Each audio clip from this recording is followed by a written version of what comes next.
तो ये है कट सीरीज़ का एक नया एपिसोड। आज के एपिसोड में हम वर्कआउट लगाने वाले हैं बैक का और बात करेंगे बैक की।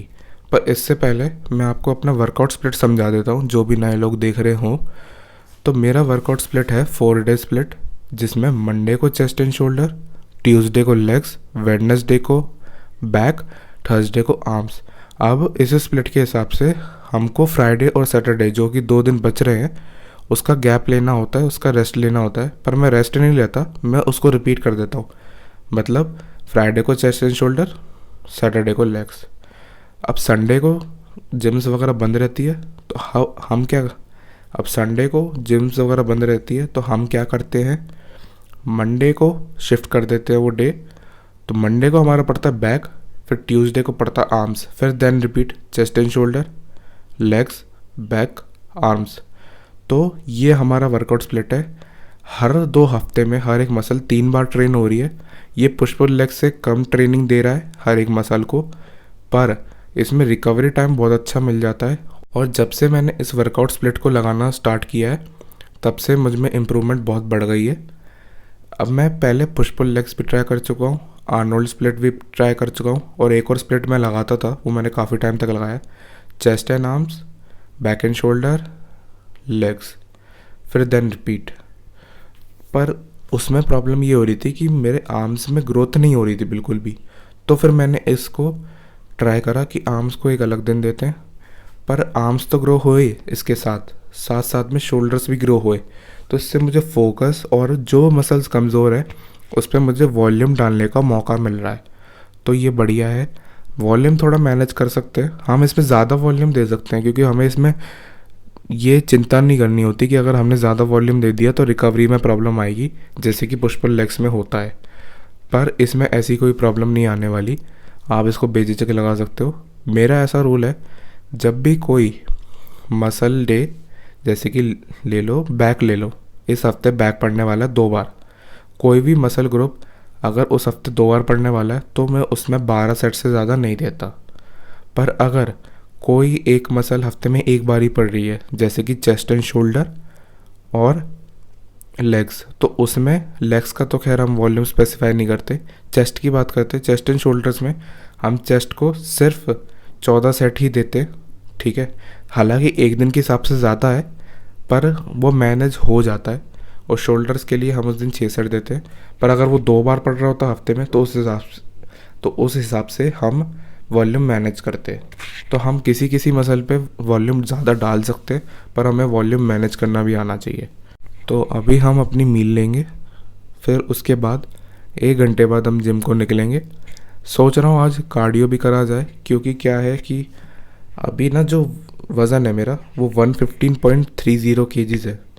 तो वो ना 2 हफ्तों से उतना ही है, करेक्ट उतना ही है, उसके नीचे नंबर गया नहीं है। तो मुझे लगता है कि मुझे ना कार्डियो धीरे धीरे स्टार्ट करना चाहिए। एक टाइम पे मैं बहुत कार्डियो करता था, पर अभी आदत सी छूट गई है। तो मैं अब ऐसा टारगेट रखने वाला हूँ कि मैं पहले 7 मिनट करूँ, उसके बाद 10 मिनट करूँ, फिर 15 मिनट करूँ। 15 मिनट बहुत है, पर रोज़ अगर 15 मिनट में कर पाऊँ कार्डियो तो बहुत है। अब एक और चीज़ है, अगर आप जब कार्डियो करते हो ना, तो आपको एकदम रिजल्ट नहीं दिखेंगे कार्डियो के रिज़ल्ट आपको आगे दिखेंगे अपनी जर्नी में। और कार्डियो करना अच्छी बात है वैसे तो, क्योंकि सबसे इम्पॉर्टेंट मसल को वो ट्रेन करता है, जो कि हार्ट है। वो एक तरीके से मसल ही है, ऑर्गन है, पर वो मसल से ही बना हुआ है। तो वो ट्रेन होता है, तो हमें कभी भी सांस फूलने की दिक्कत भी नहीं आती, और ब्लड पंपिंग भी इम्प्रूव होती है, ऑक्सीजन रीजनरेशन भी इम्प्रूव होती है। तो कार्डियो हमें स्किप नहीं करना चाहिए। हालांकि अगर आपके पूरे दिन की स्टेप्स इनफ हैं तो वो कार्डियो में ही आ जाता है, तो इतनी कोई बड़ी बात नहीं है। अब एक और चीज़ मैं डिस्कस करने वाला हूँ, थोड़ी सी लंबी हो रही है वीडियो, मैं जानता हूँ, पर ये थोड़ी इम्पॉर्टेंट है। कि हम देखते हैं लोगों को, जब कोई बंदा प्रोग्रेस कर रहा होता है तो बहुत लोग अप्रिशिएट करते हैं, कुछ लोग अप्रिशिएट नहीं करते बल्कि उसको डिग्रेड करने की कोशिश करते हैं कि ये चीज़ बहुत आसान है। जैसे कि मैंने ये अभी अभी फेस करी, बहुत लोगों ने अप्रिशिएशन दिया मुझे उस जर्नी में। कुछ लोगों ने ये भी बोला कि ये ट्रांसफॉर्मेशन नहीं है, अभी तुझे बहुत काम बाकी है। तो मैंने कहा ये जर्नी है, ट्रांसफॉर्मेशन नहीं है। मैं खुद खुश नहीं हूँ अभी, और अगर मैंने बहुत वज़न घटा भी लिया ना, तब भी मैं खुश नहीं हूँ, क्योंकि मेरा गोल ही कुछ और है। उसके बारे में फिर कभी बात करेंगे हम। तो वो ना खुद के एडवाइसेस दे के ना आपको डिग्रेड करने की कोशिश करेंगे, और एडवाइसेस ऐसी ही लो जैसे कि मैं एग्जांपल देता हूँ। अगर आपको बेवजह कोई ज्ञान देता है तो उसका ज्ञान बिल्कुल मत लो, पर अगर आप उससे पूछ रहे हो कि मुझे थोड़ा ज्ञान चाहिए तो बिल्कुल लो यार, उसमें कोई प्रॉब्लम की बात नहीं है। पर अब जैसे कि एक ने बताया कि अभी तो प्लेटिव हिट होगा, तो भाई जो ये मैं वीडियो का एग्जांपल ले लेता हूँ। मैंने 54 वीक्स में 54 केजीज घटाया, मुझे 2 महीने प्लेटिव था। अगर वो 2 महीने प्लेटिव ना होता तो मैं आज कहाँ से कहाँ होता। हो सकता है मैं 65 किलो या 70 किलो घटा चुका होता, हो सकता है, पर ऐसा नहीं होता। बॉडी है, मशीन नहीं है कि हमारे हिसाब से ही चलेगी। बॉडी को भी अपना काम करना चाहिए और करने देना चाहिए, ज़बरदस्ती लोड नहीं डालना चाहिए। अभी मैंने 2 हफ्ते क्यों रुका रहा, मैं इम्पेशेंट होकर मैं कार्डियो कर सकता था क्योंकि मेरा 115 पे वज़न 115.30 के जिस पे मेरा वज़न रुका हुआ है, मैं इम्पेशेंट होकर कार्डियो करना स्टार्ट कर देता काफ़ी ज़्यादा। पर नहीं, मुझे पता है बॉडी ऐसे ही काम करती है, क्योंकि मैं अपनी बॉडी के साथ इतने एक्सपेरिमेंटेशन कर रहा हूँ जिससे कि मैं लोगों को भी एजुकेट कर पाऊँ और मैं एक्सपीरियंस्ड भी हो पाऊँ कि कैसे बॉडी काम करती है और कब क्या करना चाहिए मुझे। अब मैं एक और इसमें एक चीज़ मैं ऐड करना चाहूँगा। कभी कभी मैंने अपनी कैलोरीज इतनी बढ़ाई है, बल्किंग जितनी। एक बार की बात है, मेरा 3 हफ्ते वज़न नहीं घटा था, प्लेटिव की नहीं बता रहा, 3 हफ्ते नहीं घटा था। मैंने क्या करा, मैं उस टाइम पे 1900 कैलोरीज लेता था, मैंने उस दिन 3000 कैलोरीज ली। अगले दिन मेरा 3 किलो वज़न घट गया। ये कोई सेंस ही नहीं बनाता बात, पर ये बॉडी के लिए सेंस है, क्योंकि मेटाबॉलिज्म ना अलग अलग तरीके से रिएक्ट करता है। और जो वो वज़न गिरा ना, वो ऐसा नहीं था कि वो बाउंस बैक कर जाएगा कुछ टाइम में, वो बाउंस बैक करा ही नहीं। तो अलग अलग चीज़ें होती हैं, हर चीज़ अलग अलग तरीके से काम करती है। बॉडी है, अपने तरीके से काम करने दो। हमें सिर्फ 3 चीज़ों पे ध्यान रखना है, डाइट, वर्कआउट और रिकवरी, बस बात ख़त्म। तो अभी चलते हैं जिम में और वर्कआउट लगाते हैं।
तो आज का वर्कआउट हो गया डन।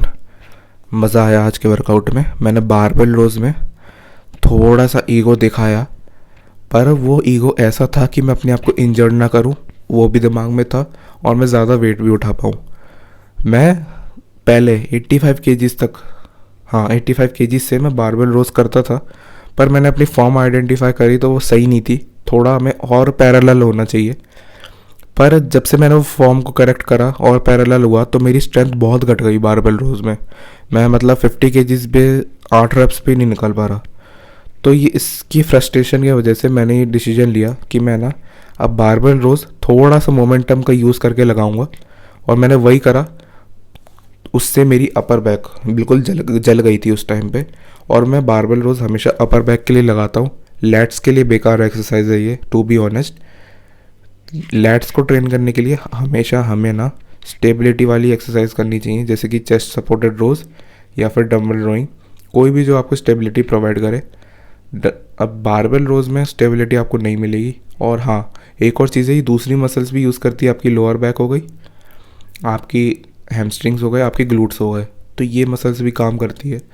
अब जब अगर मैंने लेग्स लगाया होता ना इसके पिछले दिन, तो फिर मैं बारबेल रोज़ नहीं लगाता, क्योंकि इसमें मेरे हैमस्ट्रिंग काम कर रहे होते, ग्लूट्स काम कर रहे होते, जो कि मैं लेग डे पे ऑलरेडी ट्रेन कर चुका हूँ। तो मैं ज़बरदस्ती क्यों उस मसल को और थकाऊँ।